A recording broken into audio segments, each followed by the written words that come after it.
opponents, somebody that you are in a contest with. That's why they call us the human race instead of the human species. And by creating this attitude of you having to compete with everyone, it makes you not want to see responsible actions coming from yourself where you can help other people more, especially people in your family. You have been taught through sublime suggestion that your biggest enemy most of the time is your family. And other family members will teach you that too and perpetuate that.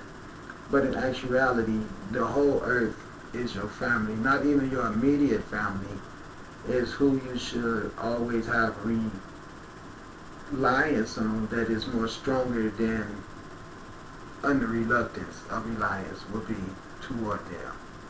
But my point is that it should be like that everywhere you go. You should not go anywhere on the earth when you walk around and call yourself an intelligent person. See, this is why everyone should call themselves gods, because you act like what you know yourself to be. So when you have a whole race of people walking around, it is somehow glamorous for a person to say they're a thug, like what we let Tupac get away with, and no one seemed to question that.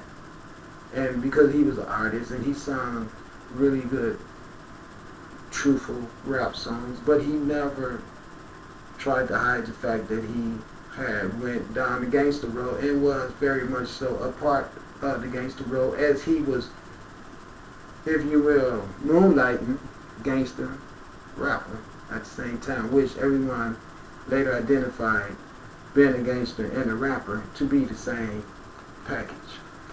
So much so that they even have gangster type of endings where they get gunned down just like the gangsters and you watching any of the Al Capone movies or whatever. Okay? So my point then is that we're going to have to start addressing the whole idea that the religion whole emphasis on this planet is what is hurting us the most, because those dollars never come back to help us to establish institutions of learning where our Tupacs won't have to go to the studio and be as conscious of a brother as he was. And then the only thing that you can hear him speaking about on his rap song is the stuff that is still around the realm of being destructive under the ingestion of non-mature ears.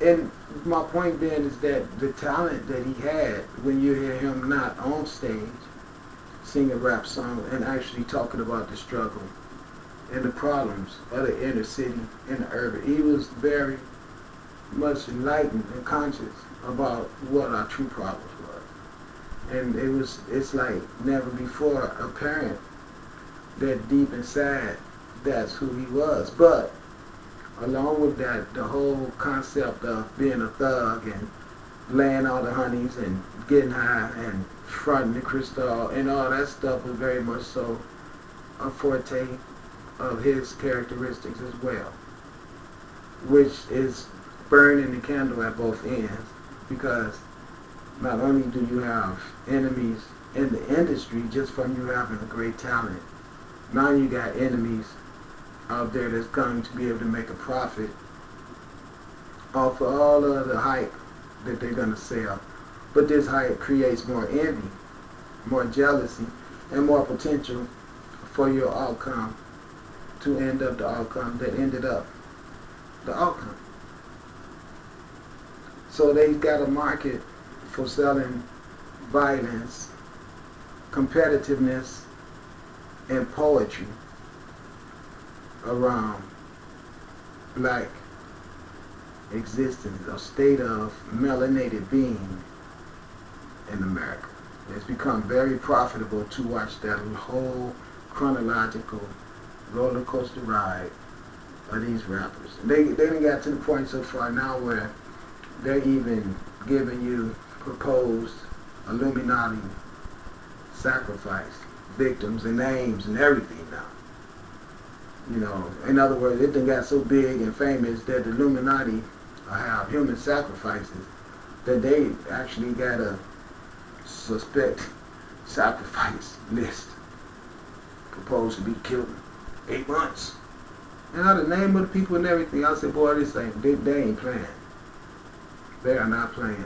They just so serious, and everybody just so locked in to what's going down that everybody is just so locked into it.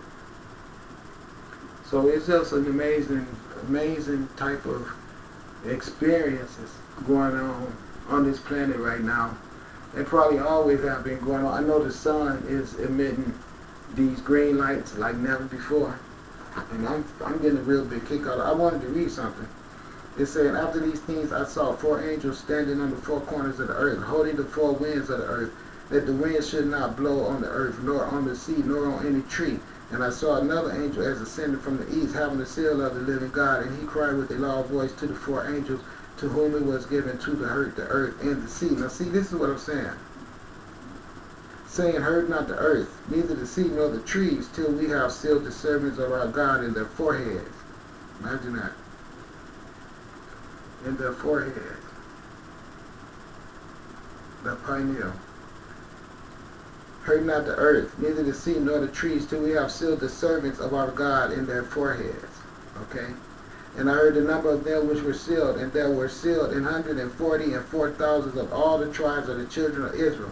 And the tribe of Judah were sealed 12,000 of the tribe of Reuben were sealed, 12,000 of the tribe of Gad were sealed, 12,000 of the tribe of they say A-S-E-R, Aser, but that's really Asar. See, this is what it's all about. They're telling you that the tribe of Israel were the children of Asar. And the way that went is this. The god Asar and the Set started the whole realm of human life on earth. That means that Abraham, that they want you to believe, went into Egypt with his wife and got all these riches and everything. That was really Asar and the Set, because they were the ones who brought the knowledge of farming and building erections and all that stuff, because Asar, being the energies of Amun-Ra Ptah, Ptah is the universal architect. Okay, so that's the knowledge of building that's in every melanated aspirant that proved to the universe that they're worthy of the knowledge. It'll be given to you. Just all you got to do is have a pious life. You know, and that's what people hate more than anything, when you don't have possession of materialism, but you still have confidence. You know, they want to look at you and convince you that you're not anything because you don't have a bunch of materialism, but they still can't accept the courageous confidence that you have inside of yourself, because you don't need that stuff, because you know you're a God, and you know that everything that's going to be necessary for you to get your job done and your objective complete for your purpose being on earth is going to be given to you by the sunlight. And even if you do have to go through some rough edges just to prove the inconsideration of the people of the earth, because the universe is going to ask them all, it's going to say, well, how did you not recognize that this was a person who was sent there to do a job for me after I did all of the extra work that I did to show you his authenticity? I mean, somewhere you're going to have to understand that he had warned you that the city was going to be destroyed, and he told you about his warning of other cities that had been destroyed, and they were destroyed. New Orleans, okay, freaking Malibu, all these big people I tell you about, Bruce Willis and all these things that I open my mouth and say the universe is warned. I done already warned them once before about their houses and shit getting burned up, so I might as well say it on YouTube, because I ain't got no energy to be trying to write a letter that might not reach them and all that old shit. But I know if I say it on YouTube, somebody gonna see the shit and say to them, that guy is prophesying that some more of our houses is gonna burn up. We probably should go on ahead and do what the sun is telling us to do and give them the money that we all stole from them, murdered them and stole all their land. We know we're guilty of that. So he's telling us that these light ships that's flying around this planet is going to kill all of us off the planet if we don't comply. And we're going to write it out and see what happened. And guess what? I'm telling you right now what's going to happen. The increase of all this shit you've seen happening already. Look, count on it. Count on it. Because see, we're not playing. We're not. Okay? Trust me on that. Alright. It says, but the Lord said unto him, Go the way, for he is a chosen vessel unto me to bear my name before the Gentiles and the kings of the children of Israel. For I will show him now great things he must suffer for my name's sake. Now see, let me explain something to you. The children of Israel is Isis, Ra, and Elohim. Alright? Now listen. Isis is the Greek name for a set. Ra is just Ra. The Egyptian god Ra, meaning the sun, which means also a star. Now, the Greeks came in and studied with the Egyptians and learned of all our gods and went back to Greece and made their own god. So the name Israel is a name combined of Greeks and Egyptians together, which let you understand the idea that it had been European concepted because of the name Isis being in there.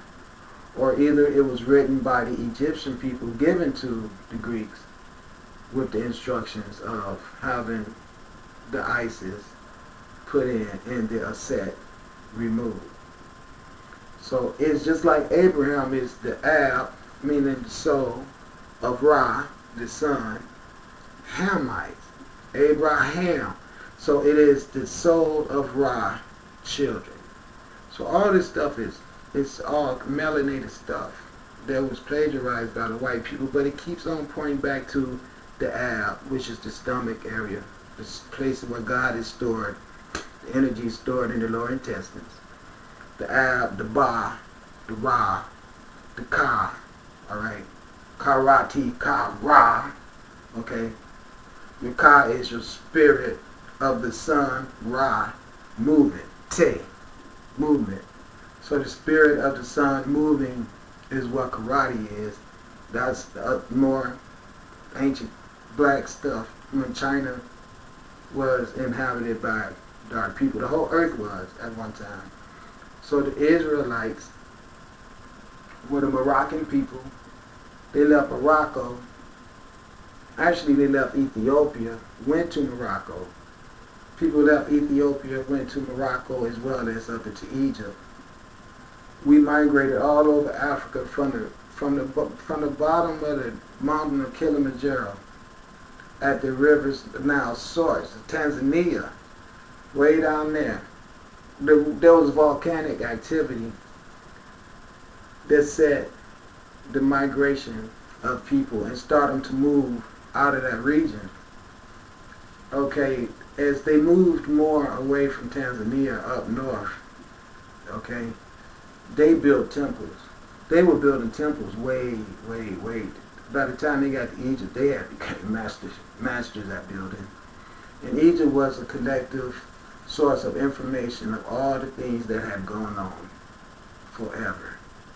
I'm talking about dynasty upon dynasty upon. So by the time Egypt started getting erected, because Egypt got built on soil that had not always been there. There was the inundation returning from the Nile inundation would exit into the Mediterranean, and the soot that it took with it all deposited there and built up the land that's known today as Egypt. So when the land became accessible for building temples and starting cities there and everything, the people from Ethiopia, which was the god Asar, his family members, not only did they leave Ethiopia and go to Egypt, they went to Morocco as well as the Congo, all over, civilized and started. See, you find these temple ruins all over Africa.